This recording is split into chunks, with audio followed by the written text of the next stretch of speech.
तो क्लास 10 के जो बच्चे हैं उनका चैप्टर नंबर 12 और वो चैप्टर है इलेक्ट्रिसिटी।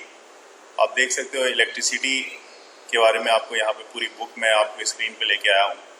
तो इलेक्ट्रिसिटी के बारे में मैं आपको बताऊंगा। Electricity has an important place in modern society,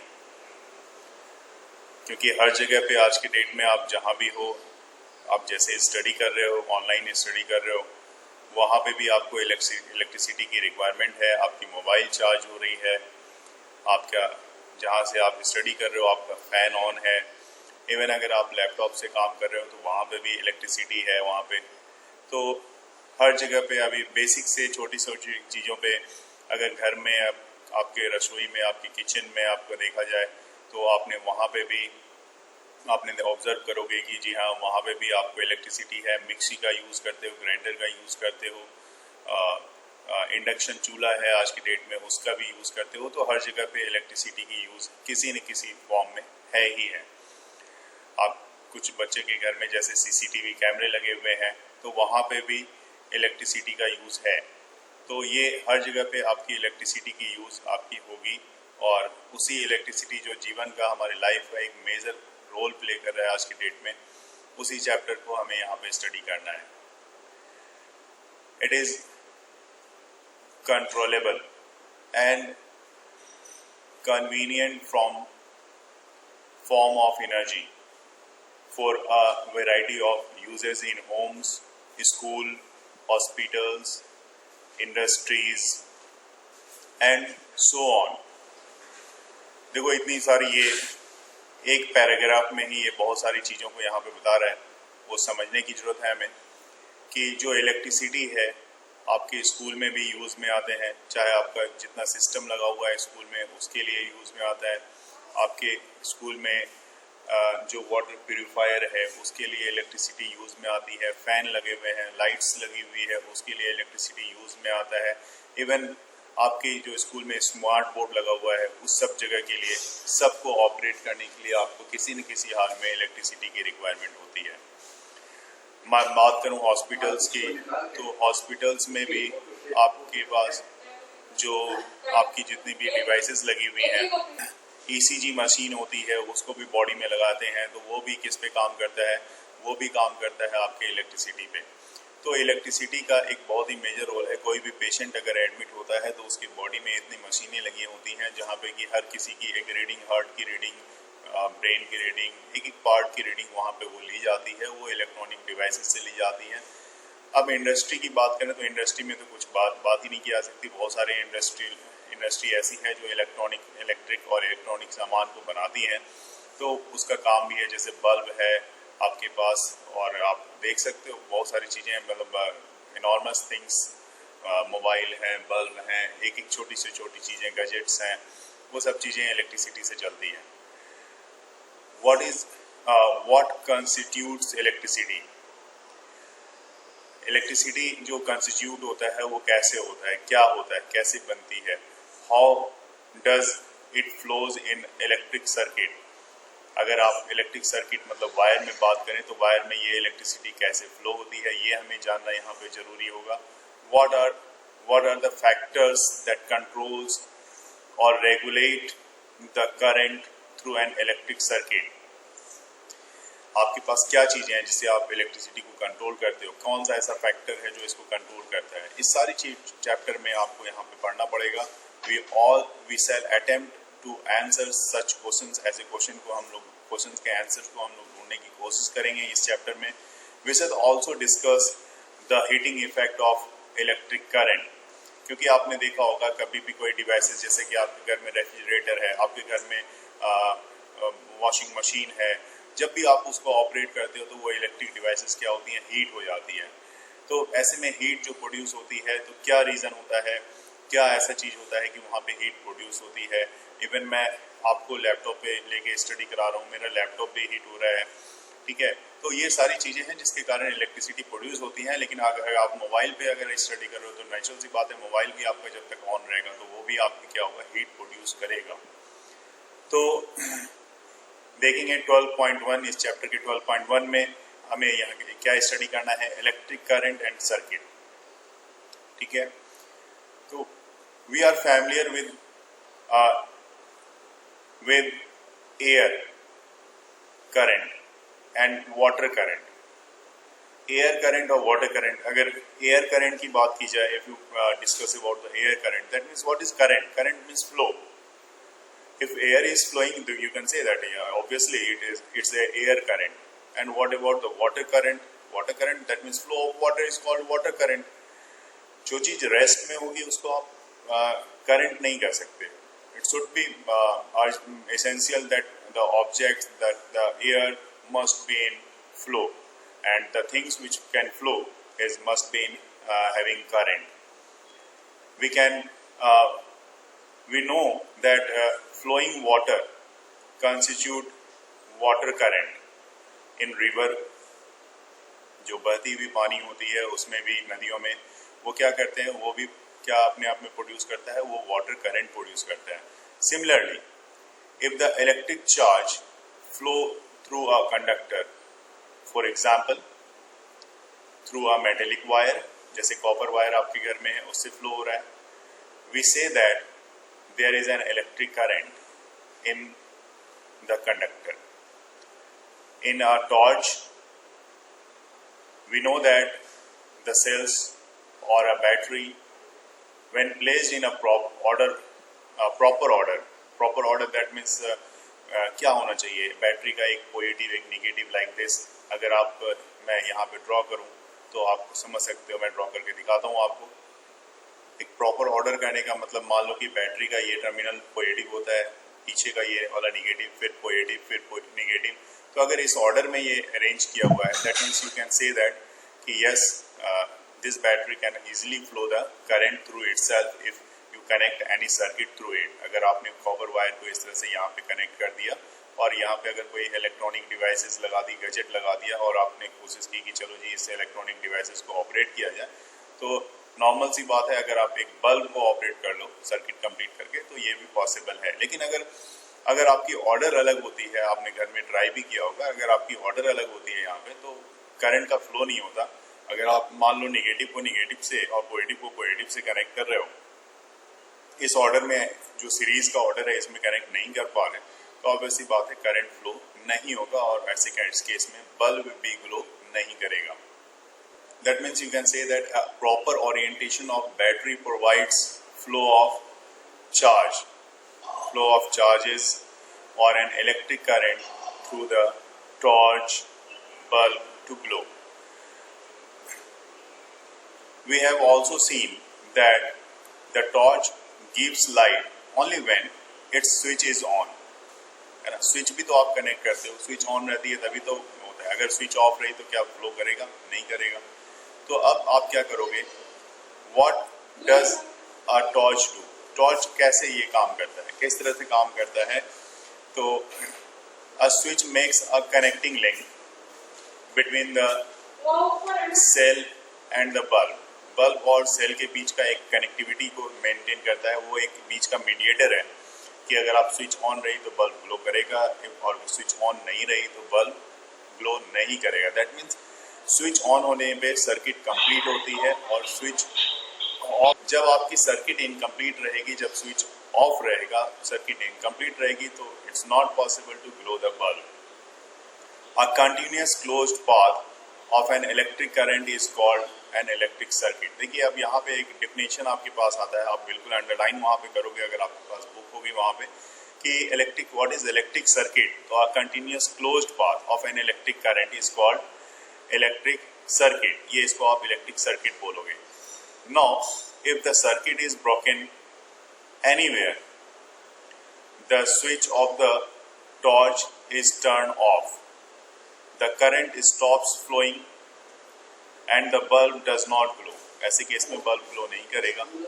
ठीक है, तो जाहिर सी बात है आप इस सर्किट को अच्छे से समझते हो. ये बिल्कुल छोटा सा एक कनेक्शन है जिसके बारे में यहाँ पे बताया गया है. How do we express electric current? Electric current को हमें कैसे आप एक्सप्रेस करोगे? तो electric current is expressed by the amount of charge flowing through the particular area in unit time. ठीक है, ये आपको बताता है कि इलेक्ट्रिक करंट इस तरह से आप डिफाइन कर सकते हो।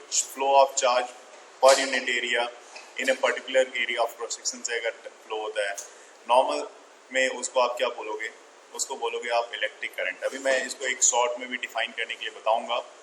तो in other words, it is the rate of flow of electric charge. Rate of flow of electric charge, that means I equal to, अगर करंट को आप आई से रिप्रेजेंट कर रहे हो, then I equal to Q by T, where Q is the charge and T is the time. In circuit, using metallic wire, electrons constitute the flow of charge. कि कोई भी सर्किट अगर आप लेते हो तो उसमें क्या होता है, जो मेटेलिक वायर है वो आप यूज करते हो जिससे कि उससे इलेक्ट्रॉन का फ्लो करता है। इलेक्ट्रॉन मतलब चार्ज का फ्लो होता है। However, electrons were not known at the time when the phenomenon of electricity was first observed. ठीक है, मेरे पास कल एक क्वेश्चन भी आया था, आप लोगों में से किसी बच्चे ने पूछा था, तो मैं उस क्वेश्चन का रिप्लाई भी करूंगा। बहुत सारे बेसिक क्वेश्चंस आप लोग पूछ रहे हो, अच्छा लग रहा है, तो उसकी रिप्लाई भी मैं यहाँ पे करूंगा। अगर आपका सवाल होता है कि भाई इलेक्ट्रिक करंट किस डायरेक्शन में फ्लो होता है, तो डायरेक्शन ऑफ पॉजिटिव चार्ज, जिस डायरेक्शन में पॉजिटिव चार्ज का फ्लो होता है, तो charge was taken to be the direction of electric current, उसी डायरेक्शन में आप इलेक्ट्रिक करंट का फ्लो मानोगे। ये कन्वेंशनली है, शुरू से आप मानते आए हो। In an electric circuit the direction of electric current is taken as opposite to the direction of flow of electrons. जिस डायरेक्शन में इलेक्ट्रॉन का फ्लो होता है उसके अपोजिट डायरेक्शन में करंट का फ्लो होता है, विच आर निगेटिव। जो इलेक्ट्रॉन का फ्लो तो हमेशा अपोजिट डायरेक्शन में होगा ना। You can see here that if net charge Q flows across any cross section of a conductor in time t, then the current I through the cross section is I equal to Q by T, where I is the current, Q is the charge and T is the time. This is the definition of current. You can say that the rate of flow of charge per unit time is called current. Otherwise, you can also say that the ratio of charge to the current, the ratio of charge to the time is called current. And if we are talking about the unit, so what is the unit of charge? The unit of charge is coulomb. Okay, unit of charge is coulomb, as you know well. Unit of charge is coulomb. And what is the unit of time? This is second. That means you can say that coulomb per second. The unit of current is coulomb per second. Directly you can also say that the unit of current is ampere. This is 1 ampere, and that's why you can write 1 ampere equal to 1 coulomb upon 1 second. Right? Now I will continue from next part. This is the next paragraph. The SI unit of electric charge is coulomb, which is equivalent to the charge connected in nearly 6 into 10 power 18 electrons. In practically, you can see that the value of this 6 is 6.25. Actual value is 6.25, and you can get the value after taking the value 1 upon 1.6 into 10 power minus 19, because this is the value of the charge of electron, 1 electrons. You can see here, we know that an electron possesses a negative charge of 1.6 into 10 power minus 19 coulomb. The electric current is expressed by a unit called ampere, named French scientist André Marie Ampere. The session of this scientist was 1775 to 1836. 1 ampere is constituted by the flow of 1 coulomb of charge per second. That is, 1 ampere equal to 1 coulomb upon 1 second.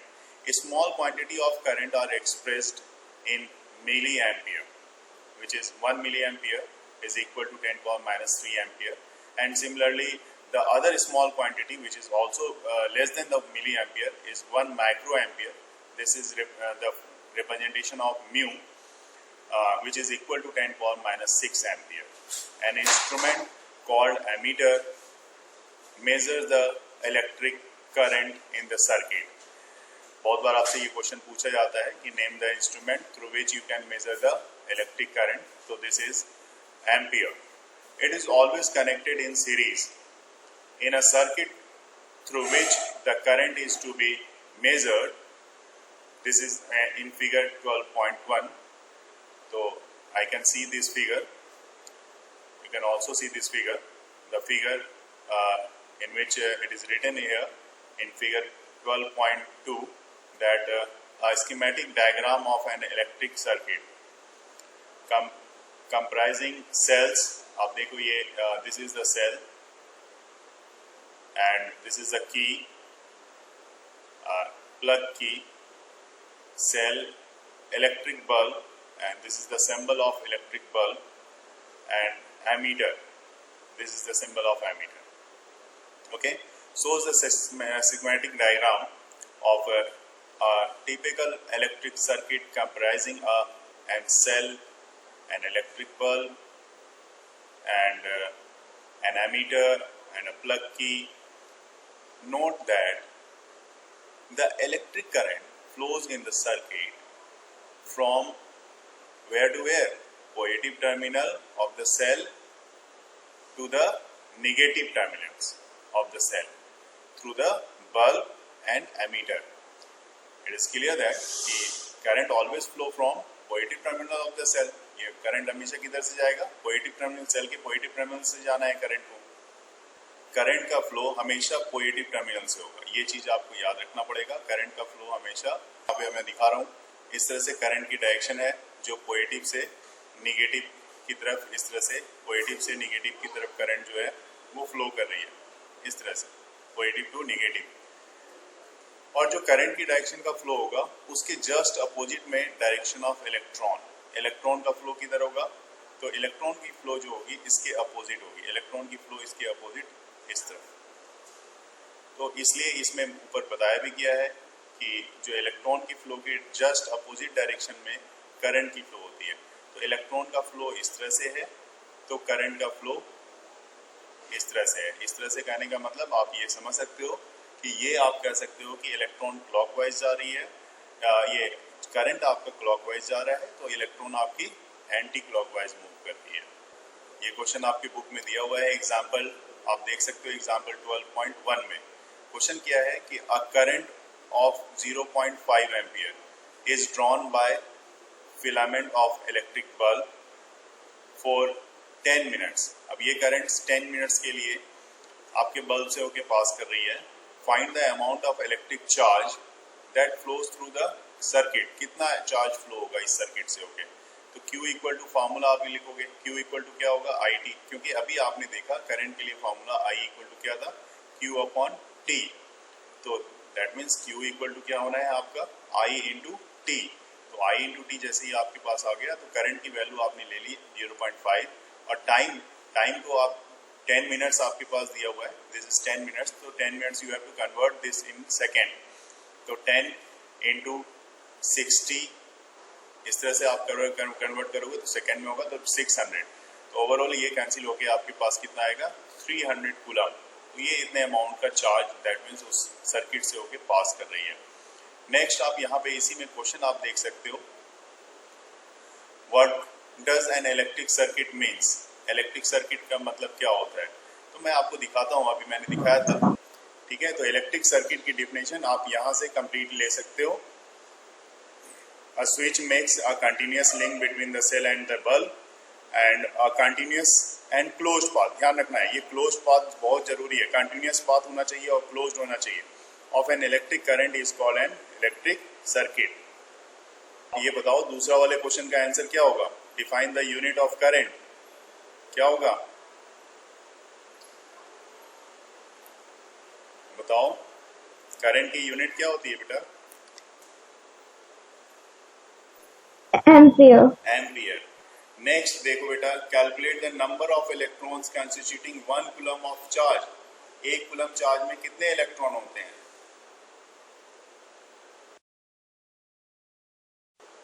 इसको आप solve कर सकते हो. 1 coulomb charge पे आपके पास जो electron होगा वो 1/1.6 × 10⁻⁻19 जिसको आप यहाँ पे लिखोगे, क्या लिखोगे, जैसे फार्मूला होता है ना Q इक्वल टू किस फार्मूले से, Q इक्वल टू NE, तो हमें चाहिए नंबर ऑफ इलेक्ट्रॉन्स, तो N इक्वल टू हो जाएगा Q बाई E।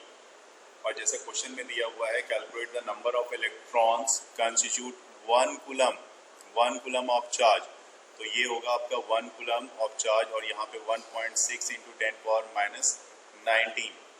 तो अब आप इसको -19 को अगर आप ऊपर ले जाओगे तो ये हो जाएगा ऊपर जाके 1 पॉइंट, इधर भी मैं सॉल्व करता हूँ, 1 इंटू 10 ये हो जाएगा आपका 19 अपॉन में 1.6। इसको सॉल्व करने के लिए मैं इसको ऐसा लिख सकता हूँ 10 इंटू 10⁻18 अपॉन में 1.6, जो कि आपकी वैल्यू आएगी अगर 10 को डिवाइड करोगे 1.6 से तो 6.25 इंटू 10⁻18। ठीक है, इतना नंबर ऑफ इलेक्ट्रॉन्स होगा जो हमें कैलकुलेट करना था। Calculate the number of electrons, तो नंबर ऑफ इलेक्ट्रॉन्स कितना होगा 6.25 इंटू 10⁻18, इतने नंबर ऑफ इलेक्ट्रॉन्स होंगे 1 कूलम ऑफ चार्ज के लिए।